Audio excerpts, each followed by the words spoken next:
As we welcome you back here on VSIN, the Sports Betting Network, I have a question for you. Do you like mock drafts? Of course you do. More importantly, do you like accurate mock drafts? Of course you do. Matt Humans, Jonathan Von Tobel, Brady Cannon. This new issue of Point Spread Weekly, if you like the NFL, is a must read. Just go to vsin.com. It's Point Spread Weekly. Remember, while you're there, you can become an insider, a VSIN Plus subscriber for free until one of the four majors returns. It's an unbelievable deal that we're running. Okay, the Everything Guide to Sports Betting. We welcome you back, Josh Appelbaum, the author at Josh_Insights.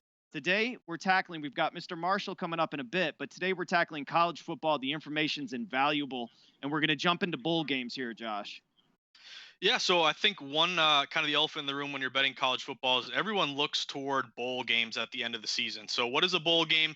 It's kind of like a mini Super Bowl where the best teams overall get matched up and they play bowl games kind of throughout the month of December, and then you get into the playoffs afterwards. And really, it's a great time of year to bet against the public. So if you are a contrarian-minded bettor, and remember, you're going to hear me say contrarian a lot. All that means is basically you want to bet against the public because more often than not, the public loses. By backing the unpopular opinion, you can place yourself on the side of the house. The house always wins. And again, if betting every favorite, every home team, every over was the recipe for success, books would go bankrupt, and that's the exact opposite overall. So one time of year that you really love being a contrarian bettor is bowl games. It's kind of like March Madness, where those are the kind of the two times of year where betting against the public really skyrockets in terms of value and win percentage. So what are bowl games? They're these mini Super Bowls, and really the beauty of it is you have like 40 bowl games overall, and they're all spaced out. You get the matchups very early on, and you can diagnose who's playing who.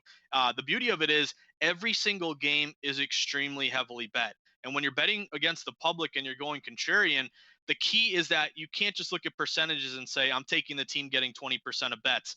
No, it's got to be a heavily bet game. You got to go to games where the public is most heaviest on, where kind of that bias is kind of seeping through the most. So the beauty of these bowl games is that every single one is heavily bet. Every single one is nationally televised. Every single one has just an influx of recreational bettors who may not have bet all season long. They weren't grinding week to week college football every Saturday, but they went to BYU. They want to bet on their alma mater. They want to bet on what's popular or what's on ESPN tonight. And what are they going to do? Their public tendencies show up. They're going to really gravitate toward these big name schools, popular schools, teams with winning records. And that basically allows contrarian value to spike. And so what I look for when you're betting bowl games is a lot of dogs in general. So the team getting points has extra value in these bowl games because you have an influx of public bias and public action. So Bulldogs in general since 2005, 52.4% covering the number. It's not often in any sport where just a blind dog overall, all dogs are profitable. But remember, 52.38% is your magic number. So they're actually just in general, dogs in bowl games are profitable covering the number. Now, if you add a little bit more to that, you layer on one more thing, Patrick. This is what I really look for in bowl games. It's dogs with inflated lines. So what is an inflated line? Basically, that means the public is really, really hammering that favorite. And once the number opens, that line is moving further toward that dog. And as a result, you're getting more points to bet that dog. So maybe that bowl game dog, opens as a 3-point dog. Now the public's hammering the favorite. They go from +3 to +4, or +3 to +4.5, or +5. Normally, you would look for some sharp action, a line freeze, reverse line movement, a line moving toward a team.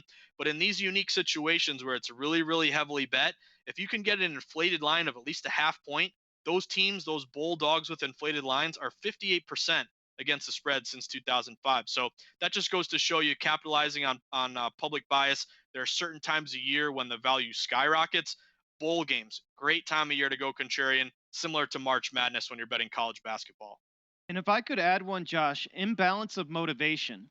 Yep. Alabama is expecting to be in the Final Four. We've seen an motivation with Michigan under Harbaugh, expecting more from a team ending up in a less worthy, in their perception, bowl game. You have to look at motivation going into these bowl games, and also you have to look at who's playing. Some guys are going to sit out, but the imbalance of motivation is an important point.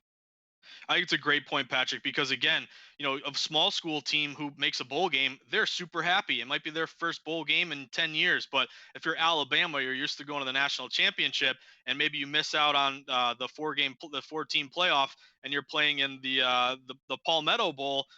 That's a letdown for you. So motivation is key. A great point by you, Patrick, as well. Will there be star players who are going to sit out because of the NFL draft?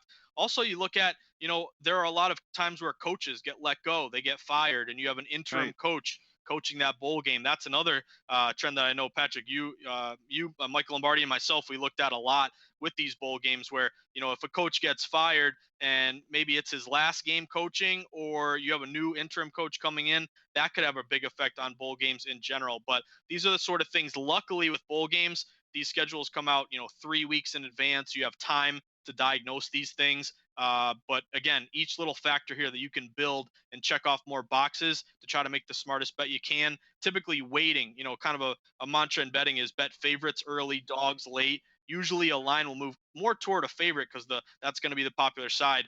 But if you kind of wait on these Bulldogs, they open +3. You wait 3 weeks. By the time they close, they're +5. You got more value overall. And again, looking at these other factors like coaching and players and motivation, that can only add another cherry on top. And think differently. Remember, these kids are human beings. So oftentimes you would think new coach, interim coach, the system's breaking down, bet against them, fade them. It's not necessarily the case. Yep. The motivation could be to impress that potentially new coaching staff. They want to show improve. So again, think in a contrary manner. Okay, if you think, oh, new coaching staff, the kids don't care, systems breaking down, that's not necessarily the case. Oftentimes, it's a showcase for these kids in the new regime.